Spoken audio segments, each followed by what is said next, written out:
Ciao ragazzi, oggi vi mostrerò cosa fare per imparare a eseguire i piegamenti in verticale, cioè questi.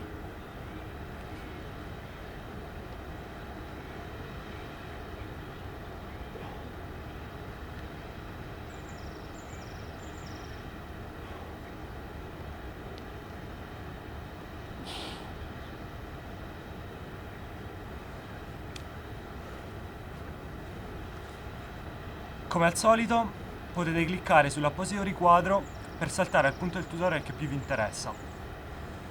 Prima di iniziare fisso i prerequisiti necessari ad approcciare questa skill, che sono 20-30 piegamenti a terra e una solida tenuta di verticale. All'inizio non è indispensabile avere una buona linea in verticale, l'importante è che siate in grado di mantenerla sempre e comunque per una decina di secondi abbondanti. Nel caso in cui non sappiate ancora tenere la verticale libera, vi lascio qui il mio tutorial sulla verticale.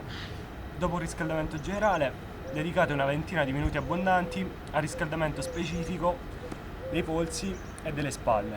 Quindi iniziate ruotando i polsi in un senso e poi nell'altro,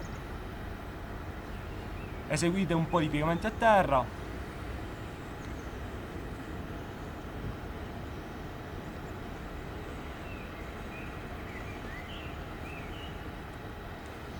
e infine aumentate progressivamente il peso che scaricate sui polsi o eseguendo piegamenti a terra con i piedi su un supporto rialzato oppure sbilanciandovi in avanti partendo dalla posizione piegamento a terra.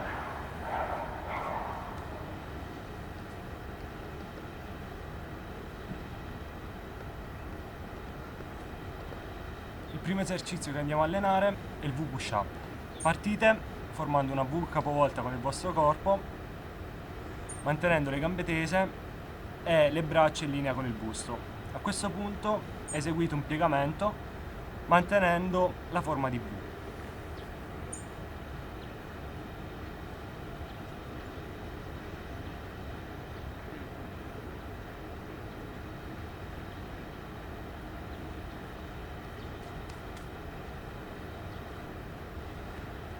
Assicuratevi fin da subito di non trattenere il fiato durante l'esecuzione di questi esercizi, in particolare di inspirare durante la fase eccentrica, ossia quella in cui avvicinate il busto a terra, e di espirare durante la fase concentrica, ovvero quella di spinta.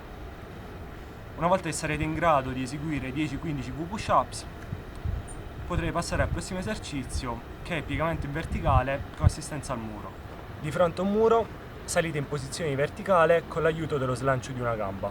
A questo punto eseguite il piegamento scendendo fino a toccare terra con la testa e risalendo fino alla posizione di verticale a braccia distese.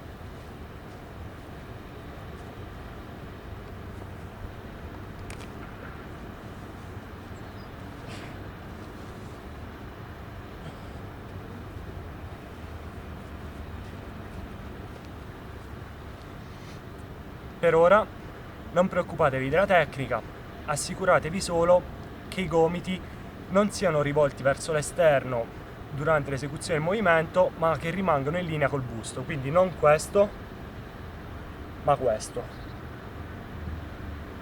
Una volta che sarete in grado di eseguire 5-6 piegamenti verticali con assistenza al muro, potrete passare al prossimo step. L'esercizio che vediamo ora è il frog stand to handstand, quindi si parte dalla posizione di frog stand, mani a terra, e poggiando l'interno coscia sui gomiti staccate i piedi da terra.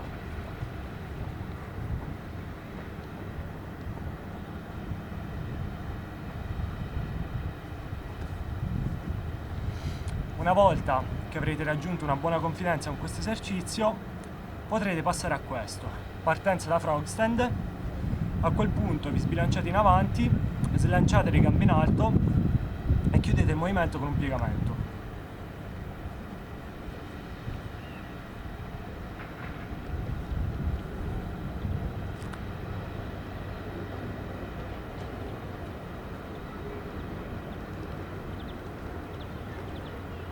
Le prime volte che proverete frog stand to handstand sarà normale che avrete difficoltà a mantenere l'equilibrio. Riuscirete a risolvere questo problema soltanto con la pratica.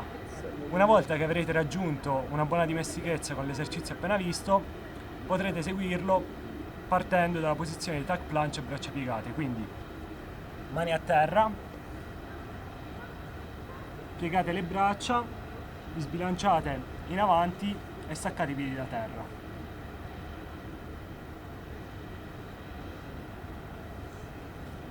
A questo punto slanciate le gambe in alto e chiudete il movimento con il piegamento finale.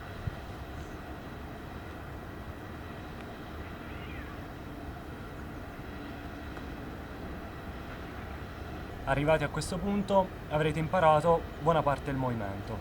Ora non resterà altro da fare che completarlo e in seguito, in caso lo vorrete, migliorarlo dal punto di vista tecnico. Ciò che faremo ora sarà aggiungere la fase eccentrica, ossia la fase di discesa del piegamento, alla fase concentrica vista finora. Quindi partenza da posizione verticale, scendete fino ad avvicinare la testa a terra e a quel punto, assicurandovi di mantenere i gomiti in linea col busto e non rivolti verso l'esterno come già detto in precedenza, terminate il movimento come già visto per il tuck planche to handstand. Quindi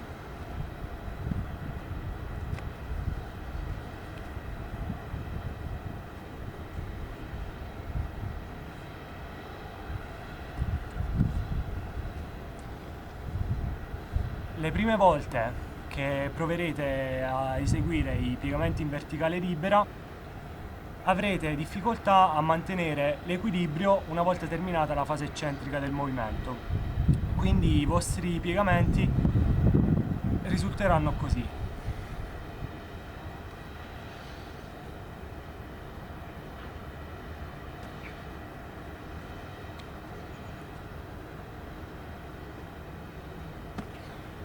Per risolvere questo problema dovrete pensare a controbilanciare il peso dei piedi durante la fase di discesa scendendo col corpo leggermente obliquo.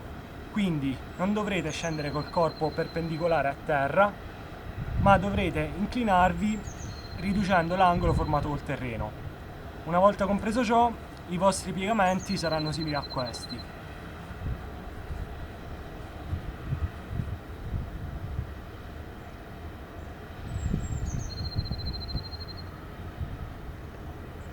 Una volta che sarete in grado di eseguire 4-5 piegamenti in verticale con la tecnica appena vista, starà a voi decidere se provare a aumentare il vostro massimale oppure se lavorare sulla tecnica di esecuzione dei piegamenti. Per lavorare sulla tecnica vi consiglio innanzitutto di migliorare la linea della vostra verticale. Per fare questo vi consiglio di cliccare qui per vedere i punti principali su cui dovete concentrarvi. Una volta che avrete una buona verticale dovrete soltanto mantenere l'assetto durante tutto il movimento, quindi partite dalla posizione verticale, scendete in obliquo e salite su, in questo modo.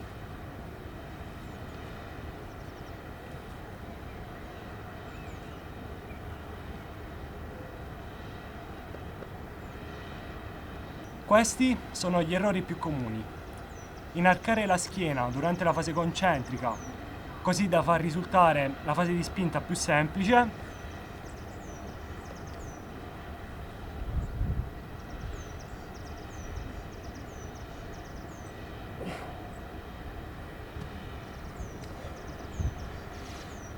spezzare la linea immaginaria che parte dalle mani e passa attraverso il busto alla fine della fase eccentrica.